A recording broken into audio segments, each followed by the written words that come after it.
রোহিঙ্গা সংকটের প্রধান সমাধান প্রত্যাবাসন বললেন জাতিসংঘ মহাসচিব। খাদ্য সহায়তা অব্যাহত রাখতে বিশ্ব সম্প্রদায়কে আহ্বান। সংস্কার সীমিত হলে ডিসেম্বরে নির্বাচন, বড় হলে আগামী বছরের জুনে। জাতিসংঘ মহাসচিবের সঙ্গে বৈঠকে জানালেন ডক্টর ইউনুস। প্রতিদিনই ঘটছে ধর্ষণ ও নারীর প্রতি সহিংসতা। প্রতিরোধের সচেতনতা বাড়ানোর তাগিদ। তদন্তে তাড়াহুড়ায় পার পেতে পারে প্রকৃত দোষীরা। 90 দিনের মধ্যে যে বিচার শেষ করার কথা বলা হয়েছে, তাহলে সেটা যদি হয় তাহলে একটা যুক্তিযুক্ত টাইম হবে। নওগাঁয় ঊর্ধ্বমুখী চালের বাজার, কেজিতে 4 থেকে 5 টাকা বেড়েছে সরু চালের দাম। ধানের সরবরাহ কমাকে দায়ী করলেন মিল মালিকরা। চাউলের মূল্য 78 থেকে 80 টাকা, যেটি গত সপ্তাহে ছিল 75-76 টাকা, অর্থাৎ কেজিতে 2 টাকা থেকে 3 টাকা বৃদ্ধি পেয়েছে। রাজশাহীতে টিসিবির পণ্য সংগ্রহের লম্বা লাইন। কর্মহারে মানবেতর জীবন অনেকের। সামাজিক সুরক্ষা বলে বাড়ানোর পরামর্শ। এবং লা লিগার রাতে ভিয়ারিয়ালের মুখোমুখি হবে রিয়াল মাদ্রিদ। ইপিএলে ঘরের মাঠে ম্যানচেস্টার সিটির প্রতিপক্ষ ব্রাইটন।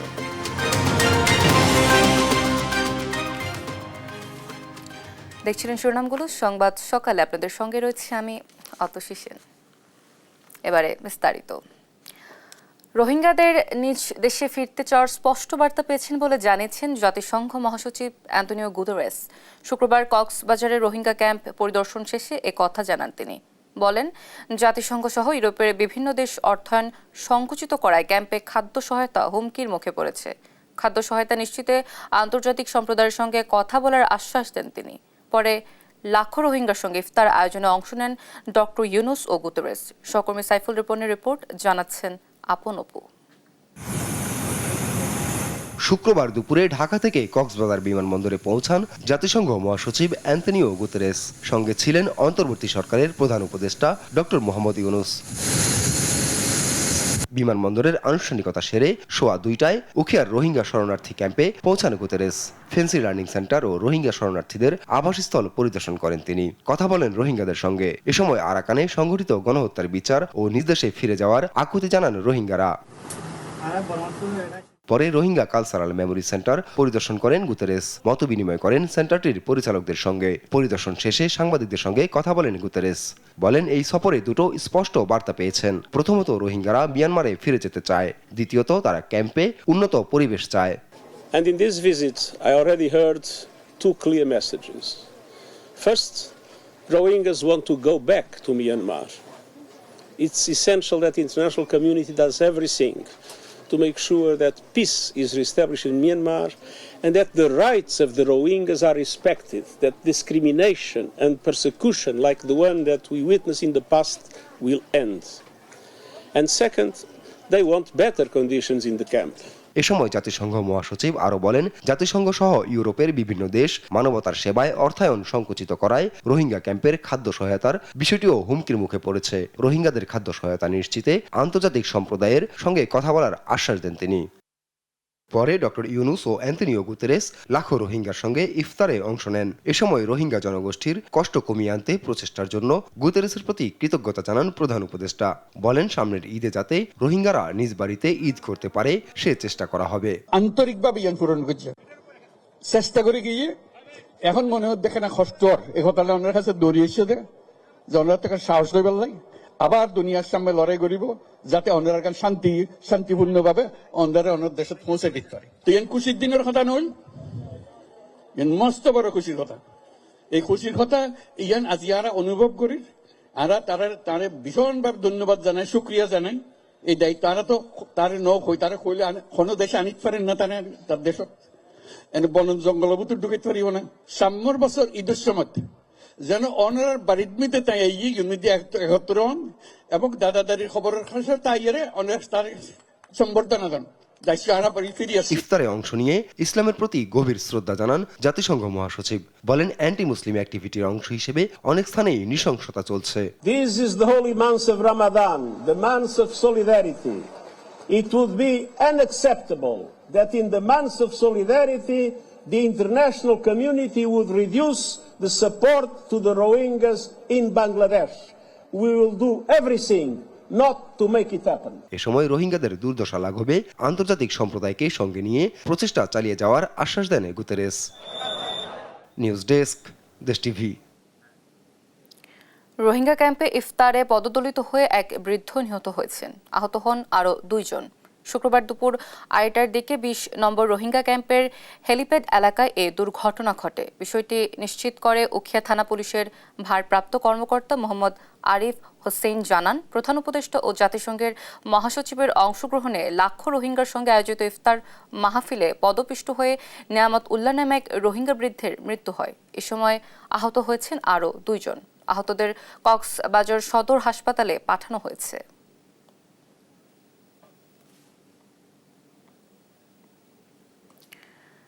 সংস্কার প্যাকেজ ছোট হলে ভোট ডিসেম্বরে আর বড় হলে ভোট আগামী বছর জুনে হবে বলে জানিয়েছেন প্রধান উপদেষ্টা ডক্টর মোহাম্মদ ইউনূস। শুক্রবার ঢাকার তেজগাঁওয়ে নিজ কার্যালয়ে জাতিসংঘের মহাসচিব অ্যান্তনিও গুতেরেসের সঙ্গে বৈঠকে কথা বলেন তিনি। এ সময় রাষ্ট্র সংস্কারে ডক্টর ইউনূসের উদ্যোগের প্রতি সমর্থন পুনর্ব্যক্ত করেন জাতিসংঘ মহাসচিব। এদিকে কক্সবাজারের স্থানীয়দের সঙ্গে মতবিনিময় সভা, খরুশকুল পুনর্বাসন কেন্দ্র পরিদর্শন সহ কয়েকটি অনুষ্ঠানে অংশ নেন প্রধান উপদেষ্টা। কায়েস রাহাতের রিপোর্ট। চলতি বছরের ডিসেম্বরে কিংবা আগামী বছরের জুনে জাতীয় সংসদ নির্বাচন হবে বলে জানান প্রধান উপদেষ্টা ডক্টর মোহাম্মদ ইউনূস। বলেন, রাজনৈতিক দলগুলো যদি সংক্ষিপ্ত সংস্কার প্যাকেজ নিয়ে একমত হয় তবে নির্বাচন ডিসেম্বরে হতে পারে। শুক্রবার ঢাকার তেজগাঁওয়ে প্রধান উপদেষ্টার কার্যালয়ে জাতিসংঘের মহাসচিব অ্যান্তনিও গুতেরেসের সঙ্গে বৈঠক শেষে তিনি কথা বলেন। পরে কক্সবাজারে নির্মাণাধীন আন্তর্জাতিক বিমানবন্দর পরিদর্শন করে কাজের অগ্রগতির খোঁজ খবর নেন ডক্টর মোহাম্মদ ইউনূস। কক্সবাজারে বিআইএএম অডিটোরিয়ামে স্থানীয় জনগণের সঙ্গে মতবিনিময়কালে বলেন, কক্সবাজার কেবল পর্যটন শহরই নয়, বরং অর্থনীতিরও কেন্দ্র। পর্যটন কেন্দ্র পর্যটনের কথা বারবার করার দরকার নাই। এবার বিরাট অর্থনৈতিক শক্তি এই কক্সবাজার, এই জিনিস শ্রমিকরা খেয়াল করে পর্যটন বলছে 2 দিন করবে। কক্সবাজার প্রযুক্তির শহর, প্রযুক্তির নগর হতে পারে, কে মানা করবে এটাতে? যদি আমরা একটা ফেলে জিনিসটার ভেতরে ঢুকে যাই, কাজে সুযোগ আসতেছে, সুযোগগুলো ধরার কেউ তো সরকার এসে আপনাকে ধরিয়ে দেবে না। এ সময় 253 একর জায়গা নিয়ে গঠিত কক্সবাজার খরুশকুলে জলবায়ু উদ্বাস্তু পুনর্বাসন প্রকল্প পরিদর্শন করেন ডক্টর মোহাম্মদ ইউনূস। প্রকল্পে যেন কোনো অনিয়ম দুর্নীতি না হয় সে বিষয়ে সবাইকে সতর্ক থাকার নির্দেশ দেন তিনি। কায়েস রাহাত, দেশ টিভি, ঢাকা। মাগুরা শ্রীপুরের জারিয়া গ্রামে নিহত শিশুটির পরিবারের শোকের মাতম থামছেই না। পরিবারের সদস্যদের সমবেদনা জানাতে যান বিএনপির নেতারা, আশ্বাস দেন সহযোগিতার। বিভিন্ন রাজনৈতিক, সামাজিক ও সাংস্কৃতিক সংগঠনের নেতাকর্মীরা শোককে শক্তিতে রূপান্তর করে দেশ থেকে ধর্ষণ ও নারী নির্যাতন বন্ধের দাবি জানান। এদিকে দ্বিতীয় দিনে অভিযুক্তদের বাড়িতে অগ্নিসংযোগ ও ভাঙচুর করা হয়। সহকর্মী পঙ্কজ রায়ের প্রতিবেদন, জানাচ্ছেন টুম্পা আফরোজ। সোনাইকুন্দি ঈদগাহ ও গোরস্থানে এক বৃদ্ধের কবর খুঁড়ছেন গোরখোদক সুলতান মাহমুদ। এর আগে পাশবিক নির্যাতনে নিহত 8 বছরের শিশুর কবর খুঁড়তে যেন হাত অবশ হয়ে আসছিল তার। রাতে জানাজা শেষে বিক্ষুব্ধ জনতা ধর্ষণে অভিযুক্তদের বাড়িতে অগ্নিসংযোগ ও ভাঙচুর করে। সকালে ধ্বংসস্তূপ দেখতে এসে ধর্ষণে জড়িতদের দ্রুত বিচার দাবি করেন এলাকাবাসী। এদেরকে সঠিক ইসলামিক কায়দায় আমার মনে হয় শাস্তি হওয়া উচিত। মাটির নিচে অর্ধেক পুঁতে পাথর মেরে এদেরকে শাস্তি হওয়া উচিত। আমরা সুষ্ঠু বিচার পাই না বলে এই ঘটনাগুলো ঘটে। ওনার এমন দৃষ্টান্ত হোক যে সারা বিশ্বের মানুষ দেখুক। আসলে এর বিচারটা এমন ভাবে হওয়া উচিত যে ভবিষ্যতে আর কোনো ধরনের ধর্ষক বা অপরাধী এই ধরনের কোনো কাজ করতে না পারে। এরপর সকাল থেকে শিশুটির বাবা মায়ের সাথে দেখা করতে তাদের জারিয়া গ্রামের বাড়িতে আসেন বিভিন্ন রাজনৈতিক, সামাজিক ও সাংস্কৃতিক সংগঠনের নেতাকর্মীরা। এ সময় তারা শোককে শক্তিতে রূপ দিয়ে দেশ থেকে ধর্ষণ ও নারী নির্যাতন বন্ধের দাবি জানান। ওনারা যদি একটা এই বিচারটা যদি দৃশ্যমান করতে পারেন তাহলে তো অন্যান্য ধর্ষকরা 10 বার চিন্তা করবে। এই সরকার অন্তত নারী নিরাপত্তার ব্যাপারে চিন্তা করবে এবং শিশুদের নিরাপত্তার ব্যাপারেও চিন্তা করবে। দেশে আর যেন কোনো শিশু ও নারী মাগুরার শিশুর মতো পাশবিক আচরণের শিকার না হন, সে প্রত্যাশা সবার। নিউজ ডেস্ক, দেশ টিভি। নারী নির্যাতন ও ধর্ষণ রোধে আইন সংশোধন করে দ্রুত বিচার চেয়ে সচেতনতা ও আইন শৃঙ্খলা বাহিনীর তৎপরতা জরুরি বলে মত দিয়েছেন সিনিয়র আইনজীবীরা। নারী ও শিশু নির্যাতন মামলার তদন্ত 15 দিনে শেষ করার বিধান নিয়েও আপত্তি জানিয়েছেন তারা। সাবরিনা মজুমদারের বিশেষ প্রতিবেদন।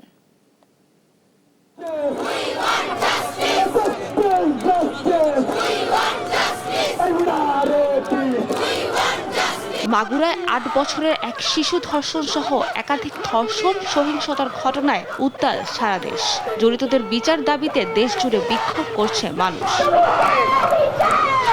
তথ্য বিশ্লেষণ করে দেখা যায় চলতি বছরের প্রথম ২ মাসে ধর্ষণের সংখ্যা ১০০ করছে। এর মধ্যে জানুয়ারিতে ঘটে কমপক্ষে ৪২টি ঘটনা, ফেব্রুয়ারিতে তা বেড়ে ৫৭তে থেকে। এমন সহিংসতা থেকে রেহাই পাচ্ছে না শিশুরাও। গেল ২ মাসে কমপক্ষে ২৫ শিশু ধর্ষণ ও যৌন নিপীড়নের শিকার হয়েছে। ধর্ষণ ও নারী নির্যাতনের বিচার দ্রুত শেষ করতে ১৫ দিনের মধ্যে মামলার তদন্ত এবং ৯০ দিনের মধ্যে বিচার কাজ শেষ করতে আইন সংশোধন করতে যাচ্ছে সরকার। এই যে তদন্তের সময় সেটাও আমরা অর্ধেক করে দিচ্ছি। আগে ছিল ৩০ দিন, এখন আমরা ১৫ দিন করে দিচ্ছি। বিচারের জন্য আগে সময় ছিল সেটা আমরা অর্ধেক করে দিচ্ছি। ৯০ দিনের মধ্যে ধর্ষণের মামলায় ৯০ দিনের মধ্যে বিচার করতে হবে। তবে আইন সংশোধন নয়, বরং ধর্ষণ রোধে আগাম প্রতিরোধ ব্যবস্থায় পারে অপরাধ নিয়ন্ত্রণে, এমনটাই মনে করেন সিনিয়র আইনজীবী আহসানুল করিম। প্রকৃতপক্ষে কোনো শক্ত আইন করে কোনো অপরাধকে কখনো দমানো যায় না। সেজন্য প্রথমে সমাজকে ঠিক করতে হলে আইন নয়, দরকার হচ্ছে যে সামাজিক যে অস্থিরতা আছে সেগুলোকে দমন করা। দৃশ্যত শাস্তিগুলোকে জনগণের মাঝে দেখাতে হবে যে এই অপরাধগুলো করলে এই শাস্তি হয়। ন্যায় বিচারের স্বার্থে প্রয়োজনীয় সময় নিয়ে তদন্তের পরামর্শ দেন আরেক আইনজীবী জ্যোতির্ময় বড়ুয়া। জানান, তাড়াহুড়ো করলে পার পেতে পারে অপরাধীরা। ১৫ দিনের মধ্যে আপনার এই যে তদন্ত শেষ করার জন্য এক ধরনের চাপ তৈরি করা আইনশৃঙ্খলা রক্ষাকারী বাহিনীর মধ্যে, তারা সেটা না করে দেখবেন যে কোনো না কোনোভাবে স্বীকারোক্তিমূলক জবানবন্দি নিয়ে হলেও মামলা শেষ করার বা কৃতিত্ব জাহির করার চেষ্টা করবেন। একটা রিজনেবল টাইম, অ্যাটলিস্ট 30 ডেজের টাইম যদি আপনি তদন্তের জন্য রাখেন এবং ৯০ দিনের মধ্যে যে বিচার শেষ করার কথা বলা হয়েছে, তাহলে সেটা যদি হয় তাহলে একটা যুক্তিযুক্ত টাইম হবে। বিদ্যমান কিংবা সংশোধিত যে আইনই হোক, সুষ্ঠু বিচারের মাধ্যমে শাস্তি নিশ্চিত করা না গেলে ধর্ষণ ও যৌন নিপীড়নের বন্ধ হবে না বলেই মনে করেন আইনজীবীরা। সাবরিনা মজুমদার, দেশ টিভি, ঢাকা। সাতক্ষীরায় আজ তাপমাত্রা ৩৪.৩ ডিগ্রি সেলসিয়াস। চৈত্র মাসের শুরুতেই তাপমাত্রা বাড়ায় জনজীবনে বাড়ছে অস্বস্তি। এ নিয়ে আরও জানাতে সরাসরি যুক্ত হচ্ছেন সহকর্মী শরীফুল্লাহ কায়সার সুমন।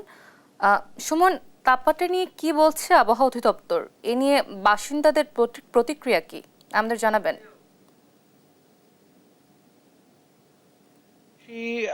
হঠাৎ করেই, বিশেষ করে এই সপ্তাহ থেকে একেবারে গ্রীষ্মের আবহাওয়া এই বসন্তে দেখা দিয়েছে, যার ফলে মানুষের মধ্যে অত্যন্ত কষ্ট এবং সংকট বিরাজ করছে। মানুষ অসুস্থ হয়ে উঠছে, বিশেষ করে বয়োবৃদ্ধ এবং শিশুরা সাংঘাতিকভাবে অসুস্থ হয়ে উঠছে। হাসপাতালে একেবারে শীতের যেমন কোল্ড ডায়রিয়া হয়েছিল, এখন স্বাভাবিক ডায়রিয়া, সর্দি, কাশি, জ্বরে মানুষ ভুগছে এবং বিশেষ করে দরিদ্র যারা কর্মজীবী, যারা শ্রমজীবী, ভ্যানওয়ালা, রিক্সাওয়ালা এবং কায়িক পরিশ্রম যারা করছে তারা একেবারে অতিষ্ঠ হচ্ছে। সকাল থেকেই যেসব মানুষদেরকে দেখেছি তারা হাত পাখা দিয়ে নিজেদের গরম নিবারণ করছে এবং সাথে সাথেই বলা যেতে পারে যে মানে কষ্টের জন্য অনেকটা অতিষ্ঠ হয়ে উঠছে।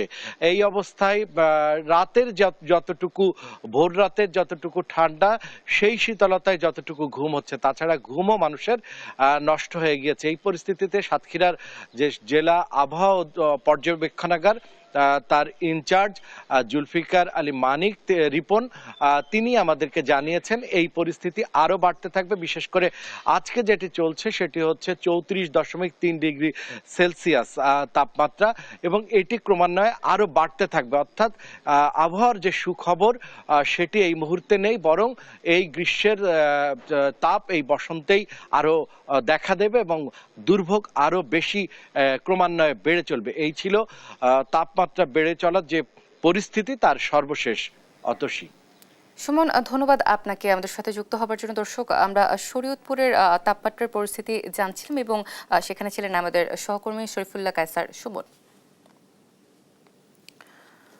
শনিবার সকাল ৯টায় মাগুরার নির্যাতিত শিশুর কবর জিয়ারত ও দোয়া মাহফিলে এসেছেন জামায়াতের ইসলামের আমির ডক্টর শফিকুর রহমান। এই নিয়ে আরও জানাতে সরাসরি যুক্ত হচ্ছেন সহকর্মী পঙ্কজ রায়। পঙ্কজ, জামায়াতের আমির কবর জিয়ারত কখন করবেন, সেখানের সর্বশেষ পরিস্থিতি কি আমাদের জানাবেন?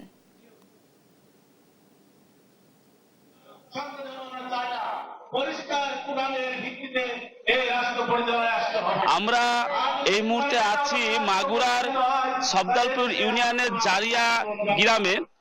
আজ বাংলাদেশ জামাতে ইসলামের আমির ডাক্তার শফিকুর রহমান আসিয়ার পরিবারকে সান্ত্বনা দিতে এবং তার গোরস্থান থেকে কবর জিয়ারত এবং তার জন্য একটা দোয়া মাহফিলের আয়োজনে অংশগ্রহণ করার জন্য তিনি মাগুরার উদ্দেশ্যে রওনা দিয়েছেন।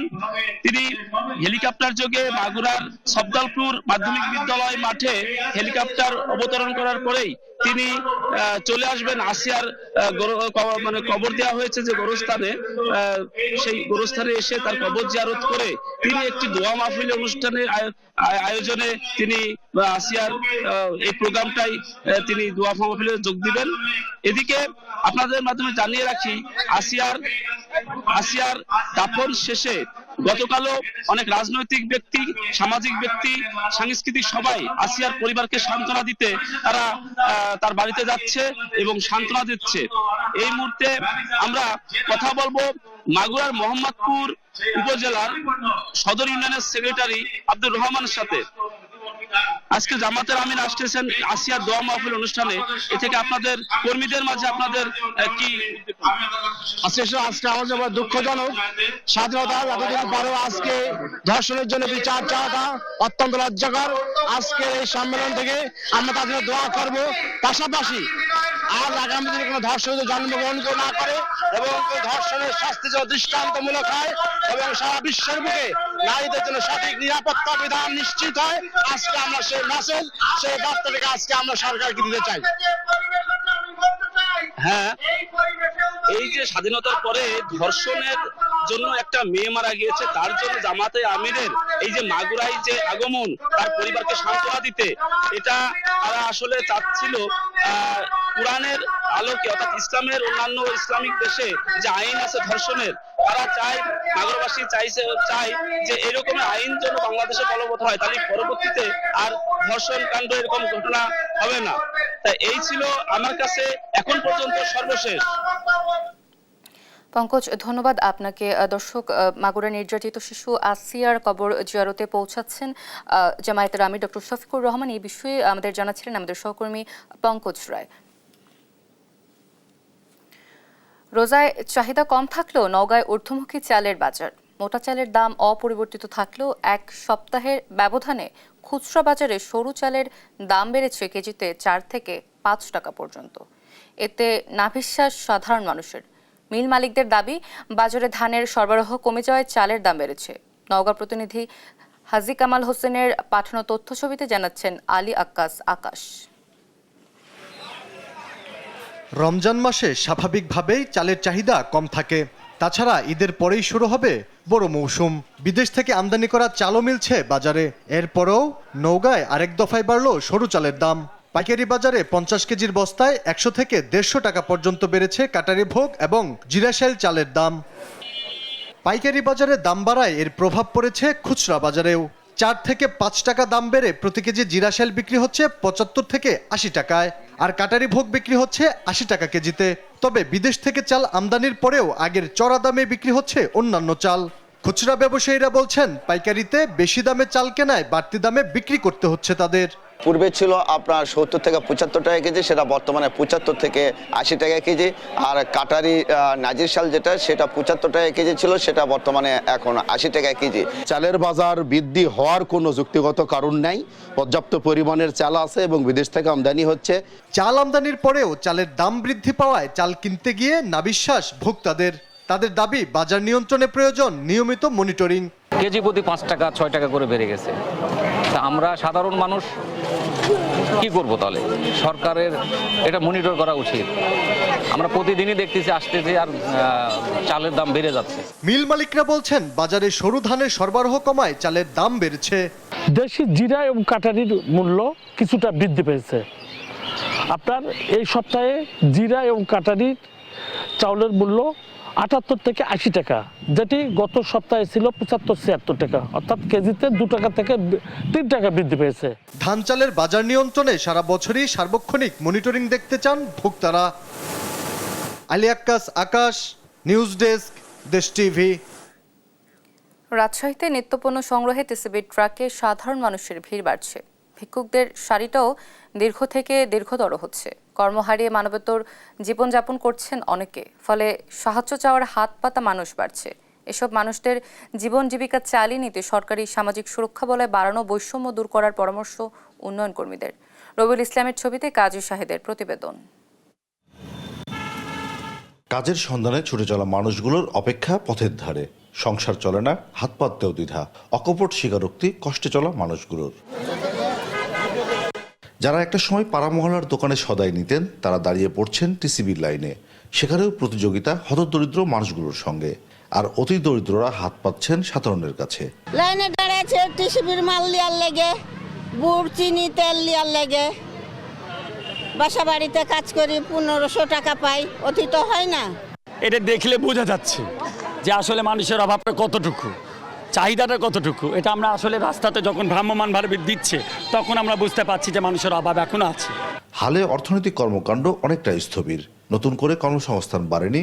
যারা শ্রমিক, তাদের আয় কমেছে, হারিয়েছেন কাজ। ফলে সাহায্য চাওয়ার হাত বেড়েছে, বলছেন সমাজবিজ্ঞানী ও অর্থনীতিবিদরা। দৈনিক মজুরির ভিত্তিতে কাজ করে এরকম মানুষ, তারা কাজ পাচ্ছে না। তারা কাজ না পাওয়ার কারণে তাদের ক্রয় ক্ষমতা অনেক কমে গেছে। ক্রয় ক্ষমতা কমে যাওয়ার ফলে তারা টিসিবির লাইনে থেকে তারা দ্রব্য সামগ্রী সরবরাহ করার চেষ্টা করছে, এবং যারা একেবারেই হতদরিদ্র তারা মানুষের কাছে হাত পাচ্ছে।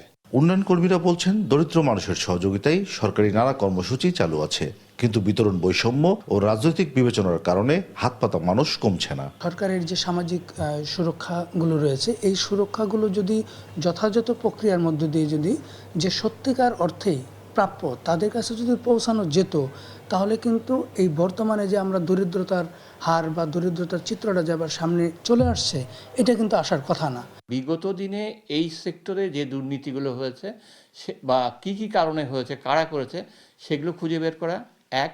দ্বিতীয়ত হচ্ছে যে এই যে পরিসরে ছিল এটা, অর্থাৎ আওতাটাকে বৃদ্ধি করা।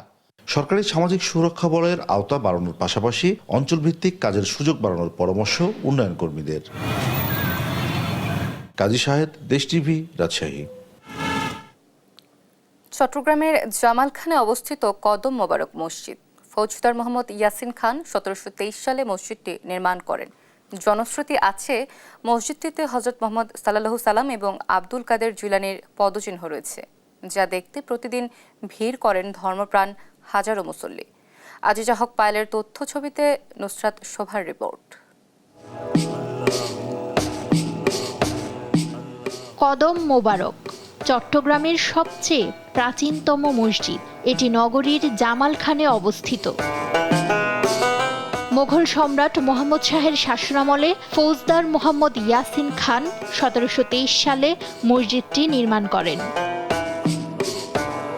মসজিদটিতে 2টি পদচিহ্ন বা কদম সম্বলিত পাথর সংরক্ষিত আছে। সে অনুসারে মসজিদটির নামকরণ করা হয় কদম মোবারক শাহী জামে মসজিদ। জনশ্রুতি আছে, একটি পাথরে হযরত মুহাম্মদ সাল্লাল্লাহু আলাইহি ওয়াসাল্লাম এবং অন্যটিতে আব্দুল কাদের জিলানীর পদচিহ্ন রয়েছে। কথিত আছে, মসজিদটির প্রতিষ্ঠাতা মদিনা শহর থেকে মুহাম্মদ সাল্লাল্লাহু আলাইহি ওয়াসাল্লামের পদচিহ্ন সংবলিত পাথর সংরক্ষণ করেন। মসজিদটির ছাদ আয়তাকার, রয়েছে 3টি গম্বুজ, 2টি খিলান ও 5টি দরজা। মসজিদের ভেতরের দেয়াল আয়তাকার প্যানেল ও কুলুঙ্গি দিয়ে সাজানো। 4 কোণায় রয়েছে 4টি মিনার। মোঘল স্থাপত্যের আরবি ক্যালিওগ্রাফি, লতাগুল্মের নকশা, মোজাইক নকশা, রেখাচিত্রযুক্ত পাথরের অলঙ্করণে মসজিদটি সজ্জিত। মসজিদ সহ পাশের আরও বিভিন্ন প্রতিষ্ঠান নিয়ে গড়ে উঠেছে কদম মোবারক শাহী জামে মসজিদ কমপ্লেক্স। এর আওতায় আছে মসজিদ, মাদ্রাসা, কবরস্থান, জানাজার স্থান ও মুসলিম এতিমখানা, যা চট্টগ্রামের সবচেয়ে বড় এতিমখানা। ধর্মপ্রাণ মুসল্লিদের জন্য এই মসজিদ যেন আবেগের জায়গা। চিটাং অঞ্চলের মানুষ অনেকটাই ধর্মভীরু, তো তারা মনে করে এই মসজিদে আসলে তার মনের যে ইচ্ছা আকাঙ্ক্ষা হয়তো সৃষ্টিকর্তা অনেক সহজে পূরণ করে দেবেন।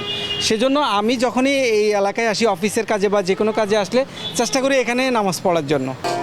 নবীজি ও বড় পীরের কদম মোবারক দেখতে প্রতিদিন হাজার হাজার দর্শনার্থী ভিড় করেন এই মসজিদে। নিউজ ডেস্ক, দেশ টিভি। ইসরায়েলি হামলায় গাজা উপত্যকায় নিহত 5 জন। চলমান যুদ্ধবিরতি ও বন্দি বিনিময় চুক্তির আলোচনার মধ্যেই শুক্রবার হামলা চালায় ইসরায়েলি প্রতিরক্ষা বাহিনী IDF। এদিন উপত্যকায় বেশ কয়েকটি ইসরায়েলি হামলায় নিহত হন 4 ফিলিস্তিনি। সমুদ্র উপকূলেও নজিরবিহীন হামলা চালায় দখলদার নৌবাহিনী। এতে নিহত হন আরও 1 জন বেসামরিক। এদিন যুদ্ধবিরতি ও বন্দি বিনিময় চুক্তির দ্বিতীয় ধাপের আলোচনা শুরুর তাগিদ জানায় হামাস। মার্কিন দূতের সঙ্গে সশস্ত্র গোষ্ঠীটির নেতাদের রুদ্ধতার আলোচনা শেষে 1 জন জীবিত মার্কিন নাগরিক ও 4 দ্বৈত নাগরিকের লাশ হস্তান্তরের ঘোষণা আসে। যদিও এতে আপত্তি জানায় নেতানিয়াহু প্রশাসন।